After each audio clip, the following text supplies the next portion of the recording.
ശ്രീ അടൂർ പ്രകാശ് നിങ്ങളെ അഭിസംബോധന ചെയ്യാൻ അദ്ദേഹത്തെ യോഗത്തിന്റെ അധ്യക്ഷൻ ശ്രീ അനിൽകുമാർ, ഏറെ ബഹുമാന്യരും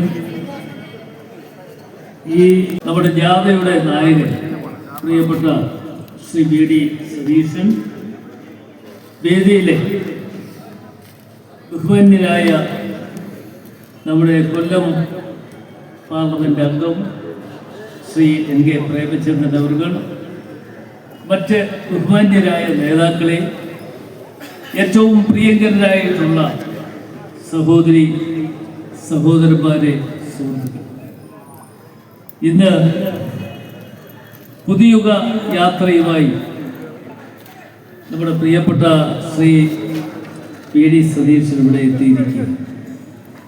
കഴിഞ്ഞ മാസം 6-ാം തീയതി ഉപ്ലയിൽ നിന്നും ആരംഭം കുറിച്ച ജാഥയാണ് ഇന്ന് ഇവിടെ എത്തിയിട്ടുണ്ട്. ഏതായാലും ഈ യാത്രയിൽ ഉടനീളം ജനങ്ങളിലേക്ക് പിടിച്ചെടുക്കണം എന്ന് നിങ്ങളെല്ലാവരും സാക്ഷി നിർത്തിക്കൊണ്ട് പറയുവാൻ ആഗ്രഹിക്കുന്നു. എല്ലാവരും ഇങ്ങനെ കയ്യടിച്ചാൽ പോരാ, ഈ കയ്യടിയല്ല ആവശ്യം. അതിനേക്കാൾ ഉപരിയായി ഇത് പിടിച്ചെടുക്കുവാനുള്ള പ്രവർത്തനങ്ങൾ നമ്മൾ നടത്തണം.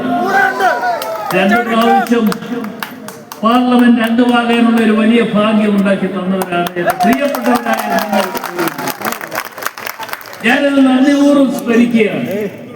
നിങ്ങളാണ് എന്റെ കൈത്താങ്. ഈ നിയോജക പരിശോധന നടത്തുമ്പോൾ 1-ാം സ്ഥാനത്തേക്ക് പോയിട്ടുള്ളത്. പക്ഷേ ഞാനിത് പറയുമ്പോൾ വിഷമം തോന്നരുത്. പക്ഷേ നിയമസഭ വരുമ്പോൾ നിങ്ങൾ എന്നോട് കാണിച്ച ആ സ്നേഹം നിയമസഭാ തെരഞ്ഞെടുപ്പിലും നിങ്ങൾ നമ്മുടെ സൂചിപ്പിക്കാനുണ്ട്. ഞാൻ ദീർഘമായി സംസാരിക്കുന്നില്ല. ബഹുമാനായ നമ്മുടെ പ്രതിപക്ഷ നേതാവ്, ജാഥയുടെ നായകൻ ഇവിടെ എന്താണ് പറയാൻ പോകുന്നത് എന്ന് കേൾക്കുവാൻ വേണ്ടിയാണ് നിങ്ങൾ ഓരോരുത്തരും ഇരിക്കുന്നത്. അതുകൊണ്ട് ഞാൻ സംസാരിക്കുന്നില്ല എന്ന് പറഞ്ഞു. അതുകൊണ്ടാണ്. എങ്കിലും ഈ നിങ്ങൾ എന്നെ തെരഞ്ഞെടുത്ത MP എന്നുള്ള നിലയിൽ എന്തെങ്കിലും ഒരു വാക്കെങ്കിലും പറയാതെ പോയാൽ തെറ്റായി പോകുമെന്നുള്ളത് കൊണ്ട് മാത്രമാണ് ഞാൻ ഈ വേദിയിലൂടെ നിൽക്കുന്നത്. നിങ്ങളെ എല്ലാവരെയും ഞാൻ അഭിവാദ്യം ചെയ്യുന്നു. നമുക്ക് ഒറ്റക്കെട്ടായി നിന്നുകൊണ്ട് വരാൻ പോകുന്ന 1 മാസക്കാലം നമ്മുടെ അധ്വാനം, നമ്മുടെ പ്രവർത്തനം രാമനഗരം നിയോജകമണ്ഡലം തിരിച്ചു പിടിക്കുന്നതിന് വേണ്ടിയുള്ള തയ്യാറെടുപ്പുമായി പോകണമെന്ന് മാത്രം സൂചിപ്പിച്ചുകൊണ്ട് എല്ലാ അഭിവാദ്യങ്ങളും അർപ്പിച്ചുകൊണ്ട് നിർത്തട്ടെ. നന്ദി, നമസ്കാരം, ജയ് ഹിന്ദ്.